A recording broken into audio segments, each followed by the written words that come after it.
Murders committed decades ago that have only just been solved, the Carolee Ashby case. Carolee Ashby lived in Fulton, New York with her parents and was only 4 years old at the time of her death.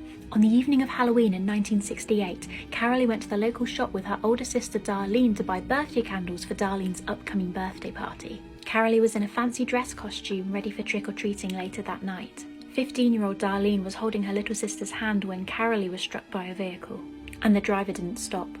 Witnesses who saw the car speeding off after the incident reported it as a 1962 Buick. Police interviewed several suspects, but none of these brought them any closer to finding Carolee's killer. The investigation into Carolee's murder went cold for 44 years.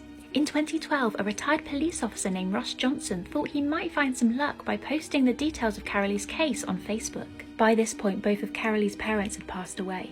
Shortly after the case was posted online, a woman who grew up in Fulton, New York, contacted Ross Johnson. She explained that on Halloween night in 1968, a member of the Parkhurst family had asked her to say that she was with Douglas Parkhurst that evening. She refused to lie and was confused by the whole situation. Now knowing about Carolee's case, she assumed it must have something to do with her death. And it turns out that Douglas was actually interviewed at the time of Carolee's murder.